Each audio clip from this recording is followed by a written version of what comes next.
One of the challenges we have is that we often have dilemmas that we work with in our life.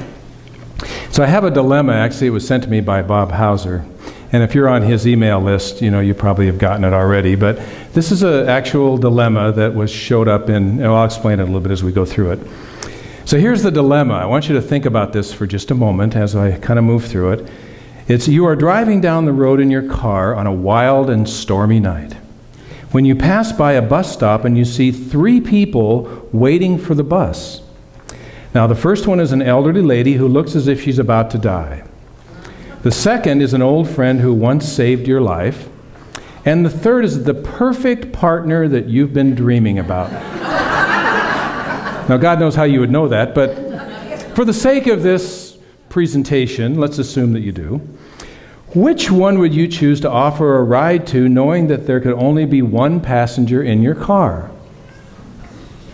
So, now, you might think that that's a fairly easy thing to say in the context of a Sunday morning Christian type service, right? Well, this is actually a moral ethical dilemma that was once actually used as a part of a job application. Now, you could pick up the elderly lady because she is going to die, and thus you could save her first. Or you could take the old friend because he once saved your life, and this would be the perfect chance to pay him back. However, you may never be able to find your perfect mate again, right? So this is what's interesting about this. The candidate who was hired out of 200 applicants had no trouble coming up with an appropriate answer. He said, "I would give the car keys to my old friend and let him take the elderly lady to the hospital while I would stay behind and wait for the bus with the partner of my dreams."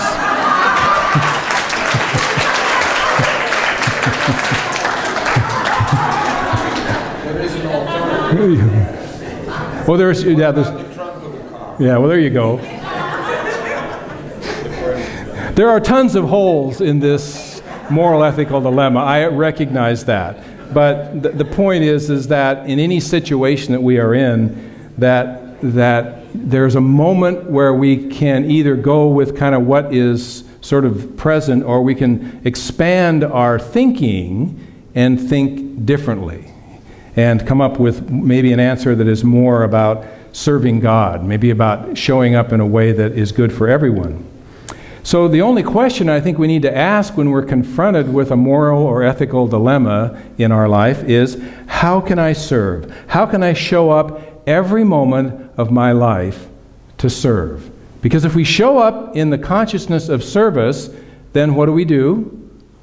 We open ourselves up to the divine presence that is there and the divine ideas that show up as a result of our willingness to do that. Now, in Unity, we teach the idea that we have come here, we have chosen to come here into this experience, that we have chosen to come into this life, this human life experience, and we have taken an assignment, if you will. Now, it may not be an assignment from somebody else. It may be our own internal sort of assignment that we've been given by ourselves.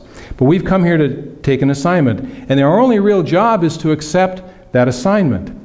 And that assignment is very simple. It is to serve. We all have the same assignment.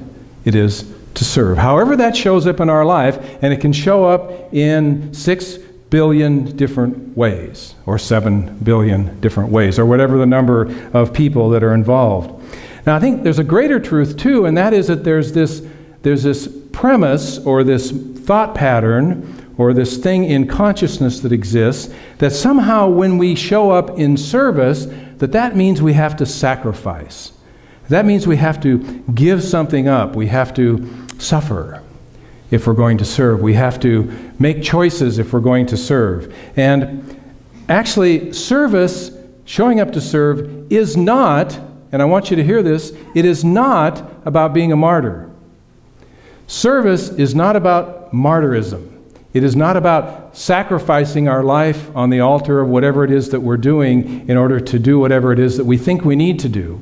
Service is about showing up and actually creating happiness in the world, not only for ourselves, but for everybody that's involved in our life experience. It's not I'm doing this over here, which means this over here is getting left behind or hurt or separated.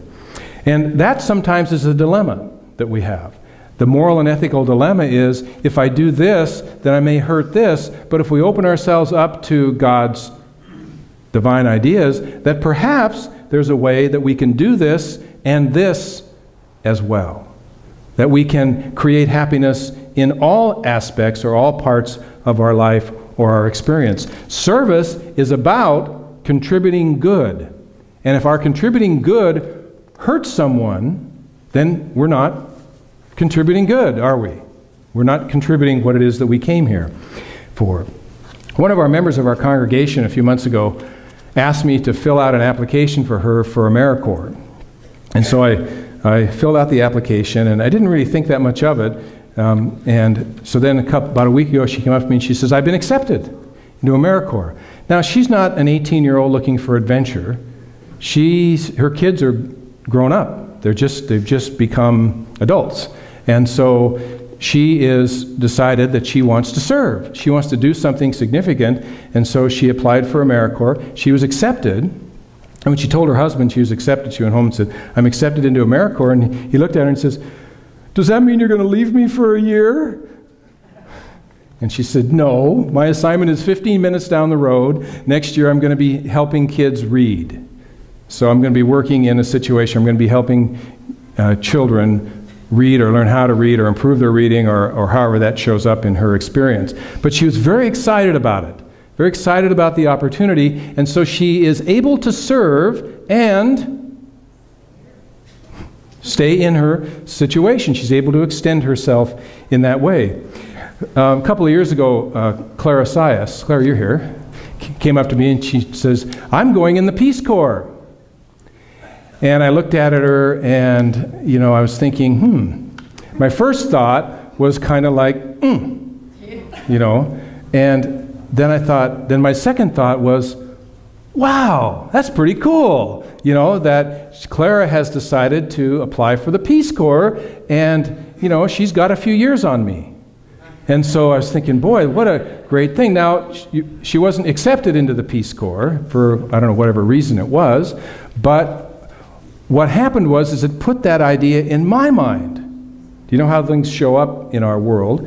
And I started thinking about it, and all of a sudden, as I started thinking about it, these PSA announcements show up. They're on the radio, and they're award-winning PSAs. I mean, you can't hardly listen to one without not wanting to go do something someplace on the edge of the Gobi Desert, or wherever it is, And I realized, as I thought about it, I realized that,